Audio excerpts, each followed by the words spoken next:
Hello, everybody. Welcome to another episode of the Thriving Adoptees podcast. So today I'm delighted to be joined from Allison. She's coming all the way from the west coast of the States. We don't have a lot of people on really from the west coast for some reason, but we have a special treat for you. And this lady really knows her adoption onions.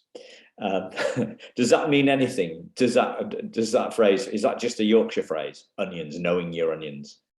No, it's Shrek. So he's got layers. So that's huge. Everybody here knows onions from the movie Shrek, right? Ogres have layers.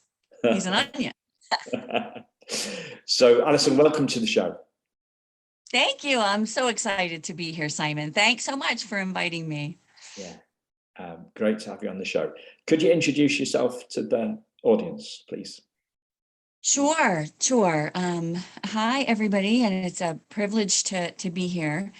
My name is Allison Davis Maxon. I have been working in the field. I'm a psychotherapist. I'm a licensed therapist. I specialize in kind of three areas specifically. One, developmental trauma, and I'll speak a bit to that.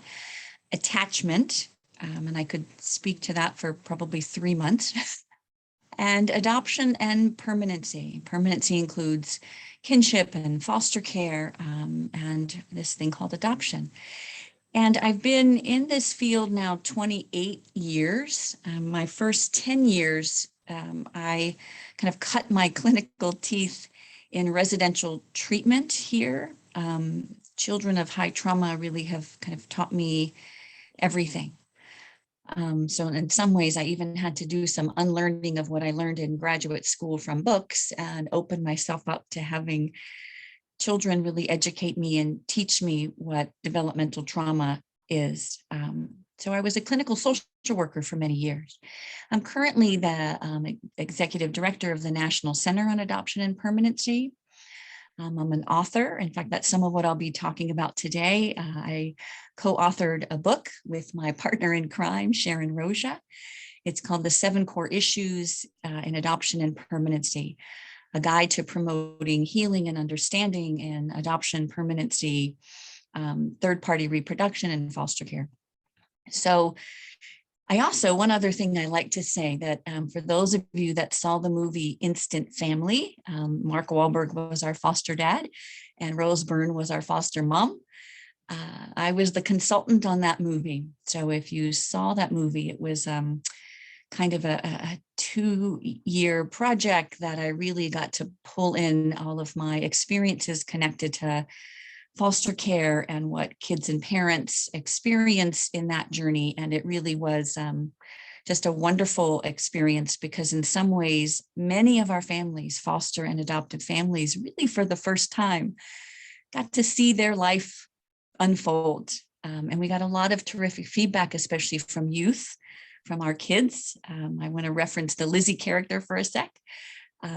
Very intentionally, you saw her strength. You saw that she'd been through a lot on her journey, but we really intentionally wanted her to have a strong voice and show her resilience and strength as she was a pretty parentified kid parenting her siblings. And it was a really wonderful experience. So if you haven't seen it, please, it's a great family movie to watch with your family. And we really hit on most of the core issues that you'll hear me talk about today. Yeah. And you kindly sent me a link to that film, and I haven't got around. I've been working so hard on the podcast and trying to get new guests on and all the other stuff. I haven't got around to seeing that. So hopefully I will see that soon. I'm going to pick up on the strength bit, because that's like as adoptees, we don't. So this episode, dear listeners, is going to be fairly and squarely focused on you, the adoptee. And as adoptees, sometimes we don't feel so strong. Right? So what helps us unlock that strength? Well, a few things, I think, Simon, and as someone that I am not adopted, but I've worked my entire career just really with adoptees specifically. In fact, currently I facilitate an adoptee support group, an adult adoptee support group called Adoptees Connect. A couple things specifically for adoptees to really key in and focus on their strengths. One thing that's really helpful is if other members of the constellation that they're connected to, either their parents or their birth first parents, if they're in search and reunion, or their loved ones, wives, spouses, best friends, really understand, and I mean really understand, the adoptee experience. I recommend all of those folks that love you read our book, because in a few short days, they might stop kind of minimizing the adoptee experience and allow you, the adoptee, to be the only expert in the room on what that experience is like. From the feelings to the thoughts to the expression of grief, loss, and pain, to the complexity of search and reunion, there's only one expert, and that is you. But most folks really misunderstand. In fact, they may be even minimizing, like, oh, I didn't love my parents either. Or, they say things or do things that kind of minimize the experience potentially, or help equate your losses with their losses. The other piece that I'd say, so that's kind of one, really give them our book, and that might end pretty quickly. Like, whoa, I didn't know what I didn't know, right? The other piece is to really understand this internal experience of shame, because I think that's often, Simon, where those themes come from. And shame gets embedded early on in the interior of many adoptees who experience all the losses, the feelings of kind of rejection. And it isn't cognitive, because babies and toddlers and small children don't have words for the losses. Like, they don't have a cognitive structure yet. They're not really cerebral like you and I. Many adults tend to live kind of in their thinking cerebral brain, unfortunately, I would say. They don't get the complexity of, that's not where children live. Children live in their sensory experience. They are feeling beings, and they don't always put words or thoughts to experiences. Shame can come from, they didn't want me, or why did they leave me, or the neglect and or trauma and or abuse that children may have experienced in foster care. Shame feels like there's something bad about me. There's something wrong about me. And kids get generally quickly that people hold on to things they love. They don't let go of things they love. So even when folks are saying to them, oh, your birth parents loved you so much, they made a plan for you. And, those are nice statements. It just doesn't always feel that way on the interior of the child. So learning and understanding, like, for instance, Brene Brown's work on shame can be very helpful, because many adoptees may not even be realizing how their inner narrative may be fueling this sense of, I'm not valuable. I don't have worth. There's something wrong or bad inherently about me. So if we aren't really aware that we may be perpetuating those messages to self. We wrote a whole chapter. This is one of the core issues, shame. So we wrote a whole chapter, and always in our book, at the end of each of the core issues chapters, Simon, we wrote things to do to address that core issue.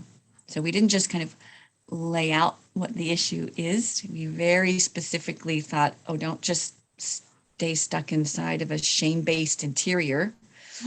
We want to kind of unpack that. Fantastic. And by the way, listeners, they're going to link to the Allison's got a PDF that explains some of these issues, which we'll link to in the show notes. And obviously, we're going to link to the book, so you can get the book as well. So if some of this, like, I'm so glued to this, I'm thinking, am I going to miss something here? There's no need to be concerned about that, because we'll give you the links. So somebody said something to me yesterday. I was talking about how our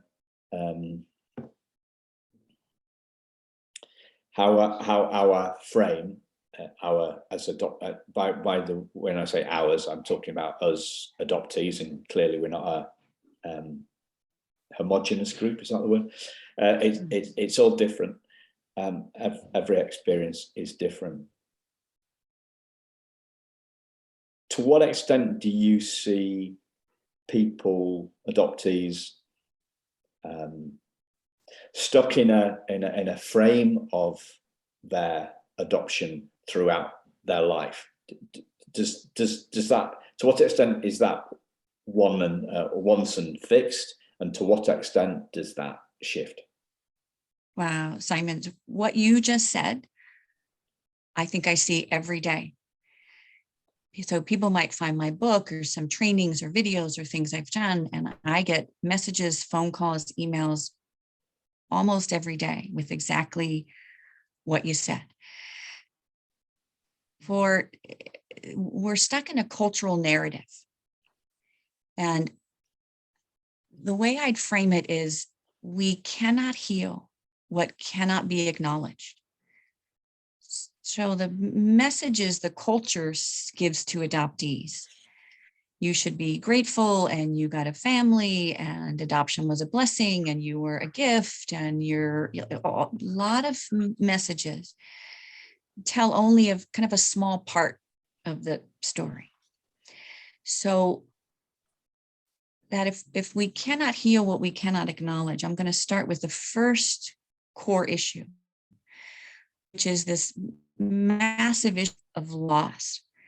That loss begins the journey, and it's a primal loss for adoptees. It's not a small loss. It's a core loss, because the baby child story is always connected to the mother's and father's stories, multiple stories. So there was a birth first mother and a birth first father, and the child's beginning story, even the conception story.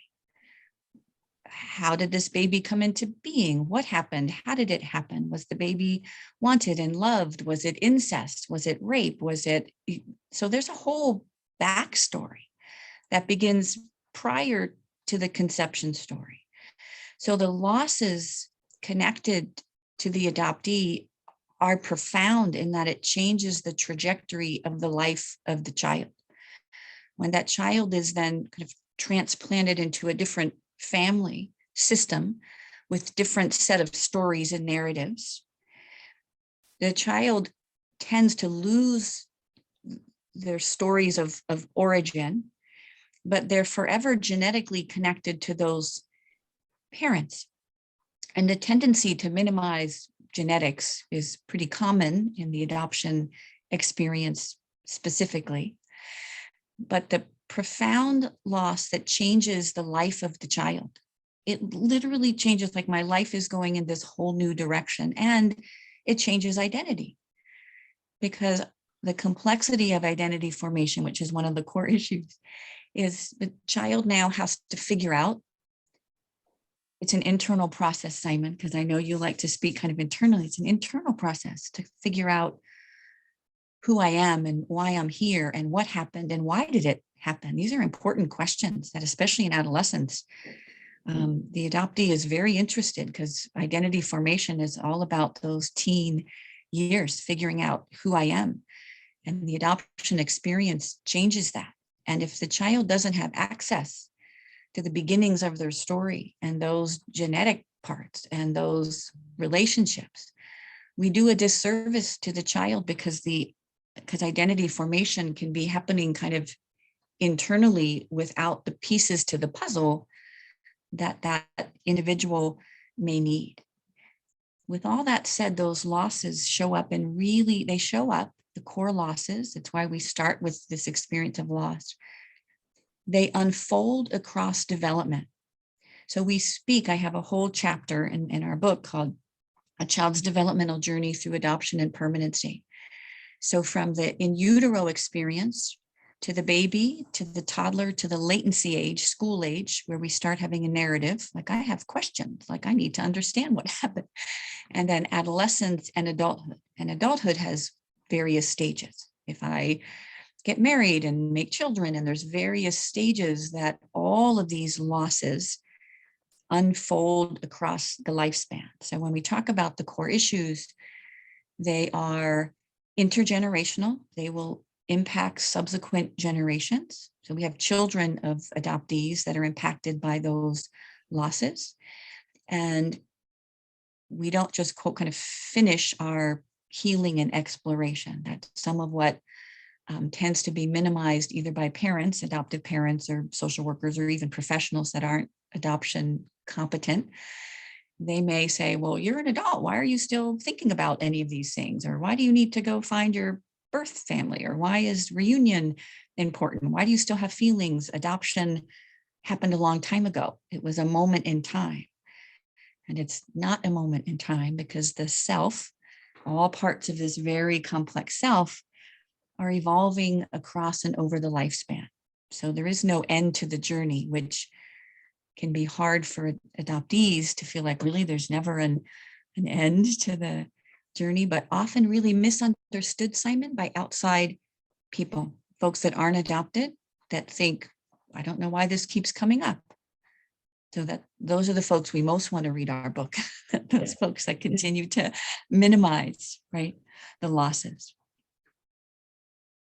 So you mentioned the cultural narrative, and the cultural narrative is going to drive the narrative in other people's heads, and then there's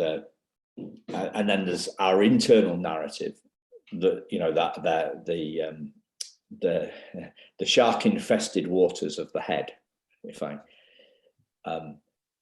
the inner critic, or the devil on our shoulder, what people call it different things.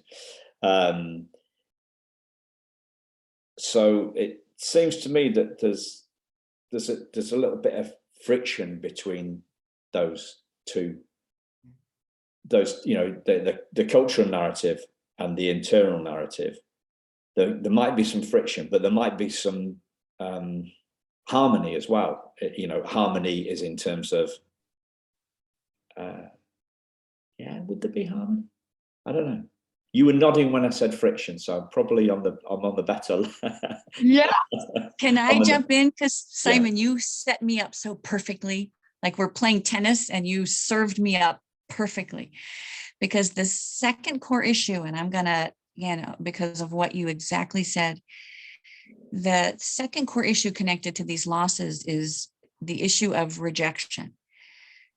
Rejection due to the initial experience of abandonment and really loss that the child then internalizes, because they've already suffered a primary loss of attachment,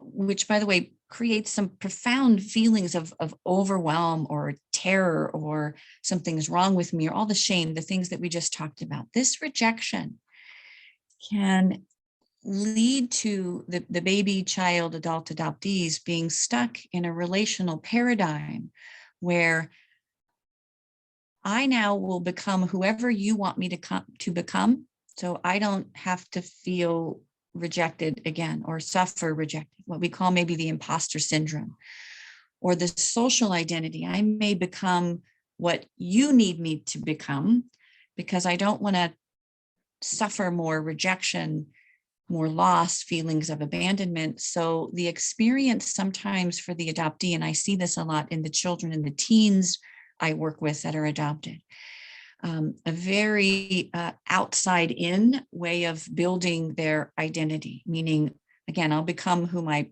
parents want me to become. I may become a people pleaser or do anything I can do to not experience rejection or abandonment or primary loss, again, because children are very dependent on their families, on their attachment caregivers.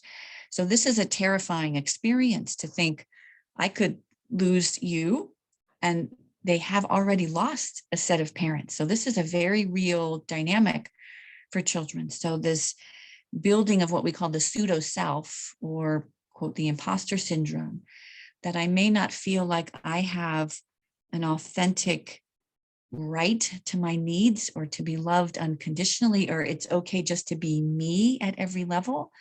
And I deserve to be loved and valued and have my needs be met. So this building of this social identity, that's that outside in piece, Simon, that you were referring to. What does the culture say? Oh, the culture says I should feel grateful. Okay, I'm grateful. I'll be the happy, nice adoptee that never talks about any of my pain or suffering or losses. And if they're in reunion, it can play out between, I don't want my parents that I've just rediscovered, maybe my birth first parents, to reject me. So I may tread very lightly on any issues and move into more of a people-pleasing role with them, or with my adoptive parents. Maybe I don't even search because I don't want them to reject me. So often adoptees are living in the middle of very complex emotional dynamics with other constellation members, not just kind of that broader cultural narrative that really doesn't understand the interior of the adoptee experience. So presumably this stuff is on a scale, right? Because as we sit here, I've become very, it's become very clear to me that my hassle with this stuff is far less than a lot of other adoptees, right? And I'm thinking, am I kind of like, even as a fellow adoptee, I'm kind of like, maybe I'm invalidating some of this other people's stuff, which is really interesting idea. Which hadn't occurred to me before. So there must be, is it like a bell curve on this stuff? I mean, what does the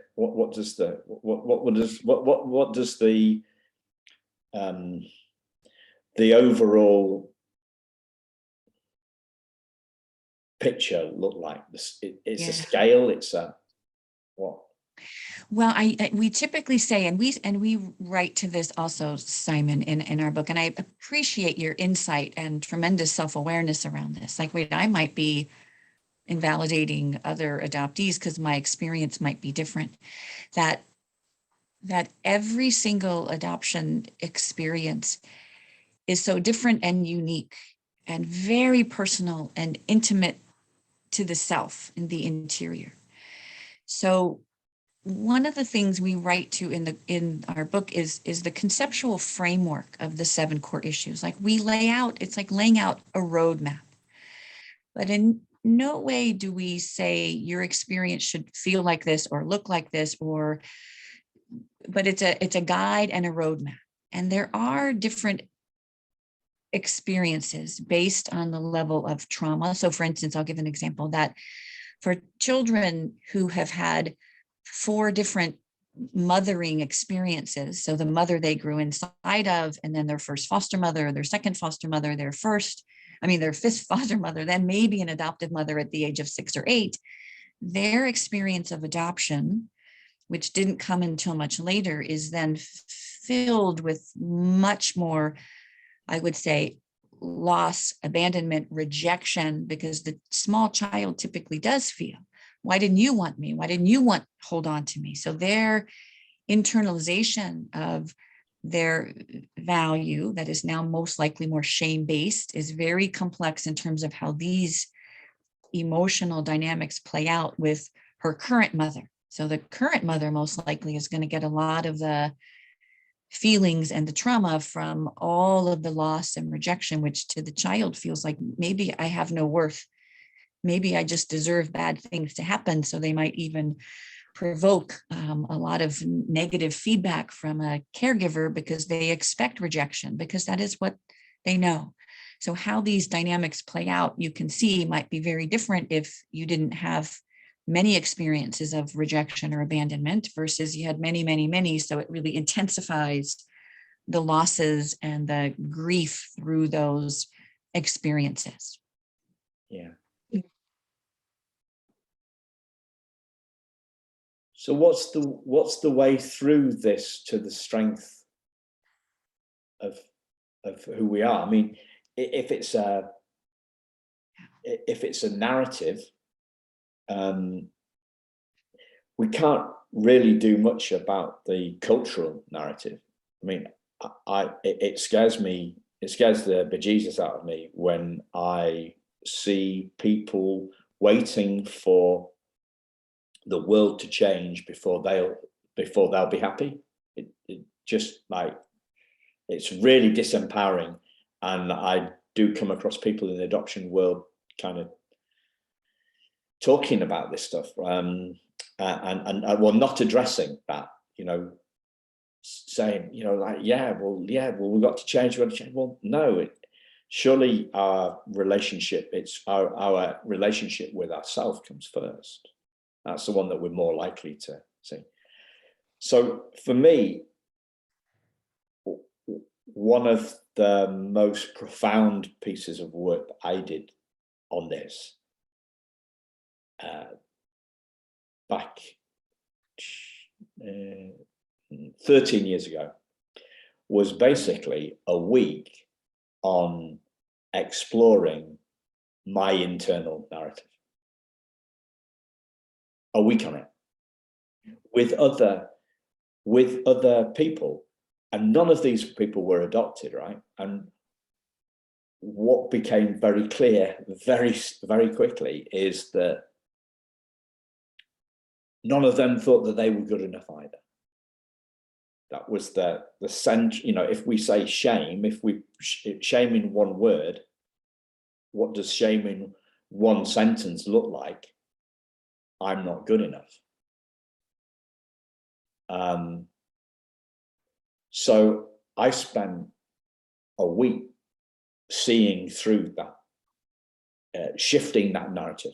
Well, not shift, seeing through that narrative, seeing that narrative wasn't true, seeing that not seeing that intellectually, but seeing that, or feeling that, believing that, understanding that, getting it at a visceral level, not some kind of superficial, oh, you mean I'm not the voice in my head? Or, oh, you mean the voice in my head is wrong?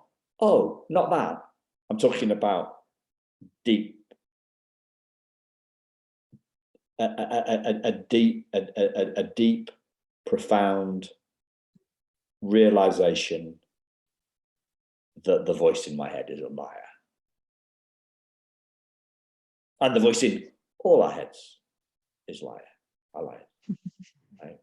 So the voice in our heads becomes an opinion we no longer value. That's kind of what I did. That was the process that I went through. And can I give you, Simon, with your week? And I want to respond. And I so appreciate your willingness. I think it does so much for adult adoptees who still feel, am I even allowed to have my grief, loss, pain, and suffering? Like, am I allowed to voice that, express that? So I appreciate that you speak so openly to your process. What you did, and I'm going to frame it around the core issues now. And I'm going to go back to loss. I just want folks to really be able to get the profound losses that for the most part remain pretty ambiguous because we have a culture that puts a very positive spin on adoption, right? Like you were a gift and adoption is this great thing. And it's a problem-solving event as opposed to, or doesn't make room for, that might be a better way to say it. Adoption is a traumatic event. It is a trauma that a baby or small child cannot possibly understand. And it creates subsequently what I call a kind of 1,000 paper cuts to the soul. That this traumatic event, and in no way do I minimize, of course, other people have traumas, like you were saying, you were with this whole group of folks and other folks have trauma and shame. And So sorry about that slight glitch. My wife started printing. The printer started whirring away. I can hear it, and I'm thinking, I need to stop. I need to stop the recording. So we've done that. Back to where you were, Allison. Sorry. Okay. No worries. When we're able to begin to understand that adoption is a traumatic event that creates profound losses, specifically for the adoptee, baby, child, teen, adult, over the lifespan. What you were doing kind of then gets us to the fourth core issue. It's what we call, it's where the work for the adoptee is. Grief is the fourth issue. And they're all especially the losses, it's connected to the losses. If we can't acknowledge the profound losses, what are we grieving? This profound grief that is felt in our interior, in our bones. If you sit with any of my children or teens, the minute I ask them often how they're feeling on the inside, the heaviness, I either loathe myself, or I don't understand myself, or I feel bad for they didn't want me. They have lots of very confusing, conflictual thoughts about this experience.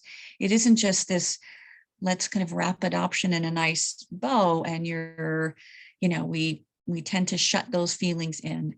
Grief, and I want to speak to grief for a moment. Grief is done within our body-based sensory system. When someone's grieving, it's not just a thought process. We tend to live, as you're kind of talking about, Simon, pretty cerebrally. Like, you can't do your grief work in your head. You can't, because we're actually built, and this is kind of 80,000 years of human development, we're built to be in relationship with each other. So relational trauma, which is what adoption is, it's a relational trauma. And our emotions are contagious. We're in relationship with each other. So we're always interconnected. So that experience of being able to have, beginning with ourselves as an adoptee, allowing ourselves to grieve, to stop kind of maybe swallowing that narrative that we're supposed to be so grateful for all of it, but the losses and the trauma and the feelings of rejection or abandonment that through each stage of the lifespan. So it isn't just, it's very difficult, Simon, and I give it to you this way, for those folks listening now that are adult adoptees that might not be doing, quote, their grief work, it's what I call delayed grief work, when they're 30 or 40 or 50, having to go all the way back to earlier stages of development, where, remember, feelings and sensations live in our body-based sensory system. So sometimes deep grieving, we're releasing deep sorrow, deep pain that may come out when we allow ourselves to acknowledge the losses and do the work of grief. That in the beginning, before we're thinking beings, we're feeling sensory-based beings. So we feel emotions inside of our body-based, sensory-based interior. So I do a lot of this work with children and teens so they get very comfortable with their inner emotional interior, which takes, by the way, it sounds simple, but grief is not simple. It's very messy because there's a lot of feelings involved, but feelings need to be identified. Like, what am I feeling? I don't even know what I'm feeling most of the time. And then expressed. Feelings, the word emote comes from, it's emotion, it's to emote. It requires an action. We need to be listening to our feelings. So if I'm really angry, that emotion needs to come out of me. It creates energy. If I'm sad, I need to be acknowledging my sadness and maybe I'm lonely. So one of the things I found really helpful for my adult adoptees is to pull them together in a group, because this is one of the most unique life experiences that anyone can have on the planet. And I often find that adoptees, when they come together, it's like a secret sauce. There's kind of nothing like it. They can get to shorthand around all these core issues, and it might be one of the only times they feel they can acknowledge their grief in community with other folks that live the core issues in a similar way without needing to filter. Like, oh, I don't need to be careful about how I'm saying this to my adoptive parents, or careful how I might be saying it to my birth first father, or because those constellation members have a very different experience of their core issues. So often adoptees connected to, remember the people pleasing I talked about? Because often the adoptee is carrying the weight of everybody else's issues because they were the child in all this. So they often feel they have to filter all of this, which can create how do I authentically be me? So pulling adoptees into community with one another, which is some of what you do, Simon, with this podcast, like allowing adoptees to kind of own their story, the good parts and the not so good parts, and do their grief work, which is when I heard you talk about your week, you were taking it kind of all back and making this space for doing very deep internal work. That's why grief is the fourth issue, but it's the thing we often don't acknowledge in the culture. We think, oh, you got adopted, we solved a problem, so let's move on. Adoption is seen as a problem-solving event. It's not seen as a trauma or a lifelong loss, which the core issues embed into the interior of the adoptee. Yeah. So the feeling stuff becomes thinking stuff later, though, doesn't it? I mean, and then it's about that narrative in our head, and then it's where I feel fortunate to not have had so you're seeing the people at the more profound end of the loss curve, right? So I was at the other end of the curve, I feel.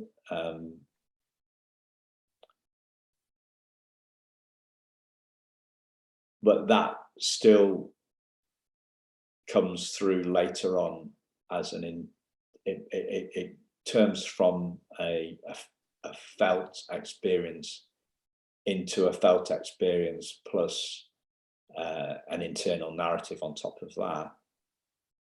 And therefore what we're talking about here is different ways to see through that stuff, travel back through that stuff, work through that stuff in groups or through the actions that you list at the end of each chapter. Yeah. Yes. So the fifth, so yes, you kind of well stated, the fifth issue, which is linked to exactly what you're talking about, Simon, which often happens in adulthood or even later adulthood. The fifth issue is identity, that if adoptees have acknowledged and identified their losses unique to them, kind of not based on, oh, I can't even voice this because how are these people going to respond to it, or my adoptive parents or my birth first parent, identified their losses, examine their feelings and fears of more rejection, which is why I might not be able to be really authentic and speak my truth. Truth telling is really important because to be in my own authenticity, I have to be able to speak, my truth. But I may have intense fears of more rejection or abandonment. If I then can become aware of the issues connected to then shame and guilt, like, oh, now I feel something's wrong with me because maybe I've developed this inauthentic way of connecting because I'm in a constant state of fear or shame. And I've addressed my grief, done kind of the work of my own. I know what my losses are, that we can move into more of what I call the healing side of the core issues. Building a cohesive identity, like this story, my identity belongs to me, belongs to no one else. Kind of taking back that narrative, that story. I define me from the inside out. That's a unique experience that, by the way, most in the normative population not connected to adoption or foster care, most folks are doing their identity work in adolescence and the early 20s. Much of what happens connected to the adoptee experience is you're delaying kind of the work of identity because more of the puzzle pieces have been lost to you. So I may not feel like I have all my puzzle pieces if I don't know my story of origin, my maternal familial story. There's a race, a culture, an ethnicity, a story connected to that whole complex familial tree. And my paternal familial tree, it's not just a birth mother and a birth father. There's a whole family system, a tree, again, with a complex story lineage. It isn't kind of just genetics. Those stories are really important because they help me figure out who I am. If those are lost to me, we may be delaying the work of identity, which doesn't really happen in very many other places besides the adoptee experience, where I have, so for instance, in my adoptee support group, I have 2 late discovery adoptees that, and again, it's not uncommon for lies and secrecy and, families not telling the truth of the story, or for professionals not telling the truth of the story, or for records being sealed away somewhere, or original birth certificates being denied. So not finding out your adoption status and then having to build a whole identity created on falsehoods or lies, and then doing that work when you're 30 or 40.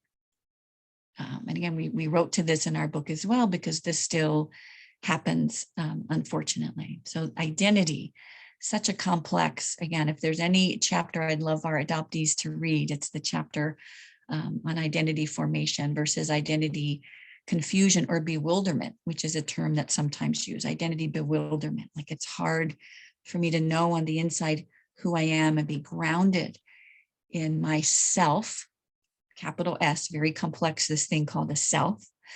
Because we tend to think the self is like a thought process, but we're much more than an inner narrative. So I'll take a breath, Simon. Yeah. Jump in. What the whole identity area, as we've discussed before we when we had the chat before we to arrange what we're going to talk about, this whole identity area fascinates me, and I've got a very different take, I think, to a lot of people on that identity.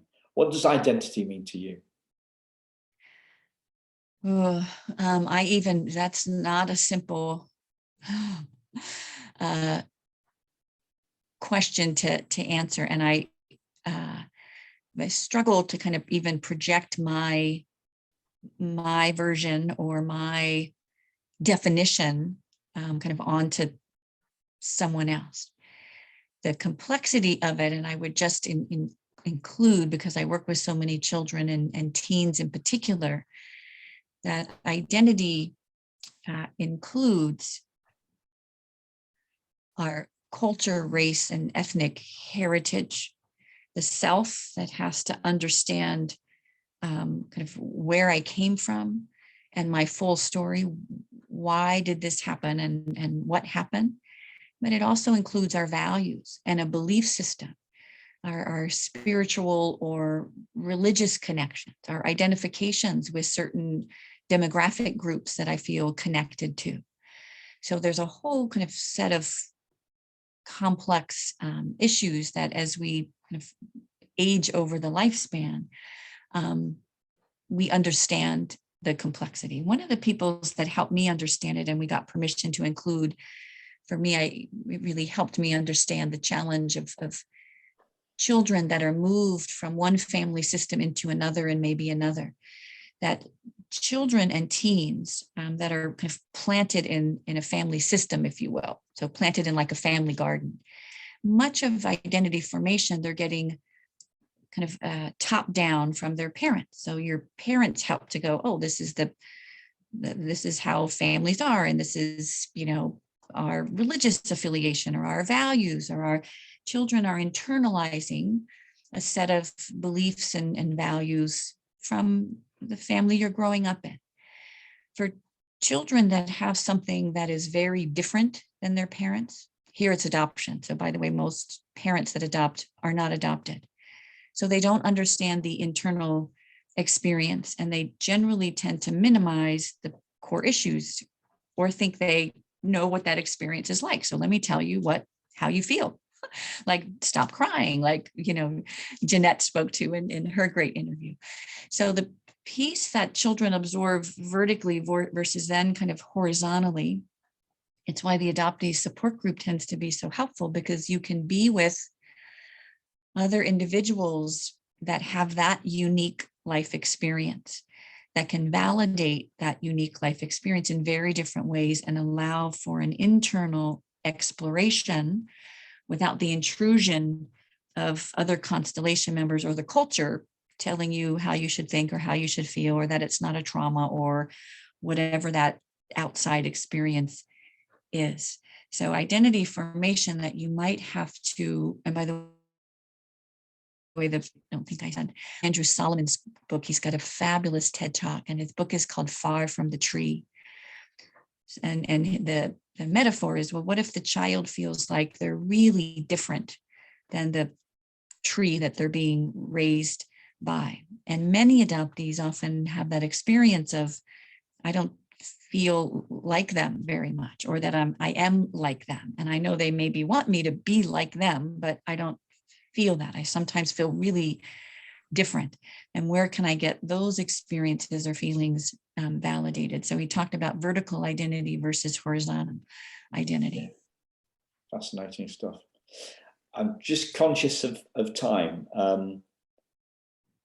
Is there anything else that you'd like to cover? Yeah, thanks, Simon, because I do want to finish, and I'll do it quickly, but I do want to, we got to the identity, which is the fifth core issue. But I want to link identity to the next issue, which is intimacy. That if I don't know who I am, if I don't do the kind of the work to figure out and understand my authentic interior, whatever that means kind of to me, to be able to be truly authentic to self. Again, thoughts, feelings, my sensory experience, my belief system, my values, if I don't know who I am, it's very hard to be emotionally intimate. So intimacy and identity are like two sides of a coin, that they always go together. They'll always impact each other. So if I struggle and feel like I have a quote kind of pseudo self built, like I don't really focus on my needs, I'm always focused on being a people pleaser and focusing on everybody else's needs, I may not even feel like my needs are important, or I don't even know what my needs are. Then developing intimacy, especially emotional intimacy. And some of our children with high trauma and developmental trauma are touch averse. So I don't want to be touched. I'm not comfortable being close. Like, this gets embedded in our neurobiological system. So intimacy is not this kind of simple thing, very complex, because it involves my whole sensory-based system, that at our core, we are biological beings with a profound need to connect and to be in relationship. If I struggle because of interior shame or trauma or feelings of abandonment, or I don't know who I am or what I need, or maybe I'm filled with a lot of shame, intimacy becomes really difficult. So all of these issues are connected. The last issue is mastery and control. And they're often kind of polar opposites, Simon, as I'd have you kind of think about it. Like mastery. So for instance, when Simon was doing his week of a deep dive, that was his journey into kind of internal mastery. That it is my job to know all the parts of self and own and claim those. They belong to no one else. So this journey of self-discovery, of discovering my authentic interior, from my needs to my trauma, to my grief work, to my own narrative. Like, I'm taking back it's my story. How do I tell it? It's mine to own and claim. Versus on the other end, this issue of control. And control is often a very significant issue, because when you were really, adoptees kind of lose all control. They had no control over making this decision about being adopted, not being adopted, where I was going to be planted. So the loss of control. And by the way, many of my children and teens are fighting for control from the moment they wake up to the moment they go to bed. They're fighting for power and fighting for control. And often that's a kind of a reaction to a complete loss of control that feels like a terrifying experience for a baby, a child. Like, it's overwhelming. So this strong need to control in relationships can manifest, and over time, if not kind of healed and addressed, can lead to very unhappy, unhealthy relationships. So control and mastery, really another great chapter for our adoptees to do a deep dive into. And we do give some ways to address these core issues. So I hope that's felt like a quick piece to me, but hopefully that wraps it up nicely and we got to all 7. Fantastic. Is there anything else you'd like to close with, Allison? Well, the piece, especially for professionals and social workers, therapists, and parents as well, for adoptive parents, foster parents, to not make assumptions. This is not your story to tell, that it's your story to support and be curious about. You don't know how it feels, so don't assume you know how it feels. Ask more questions and make more space and more room and for the adoptee to discover and share their truth, their experience. In fact, I always challenge parents and professionals to talk less and listen more, listen from your heart.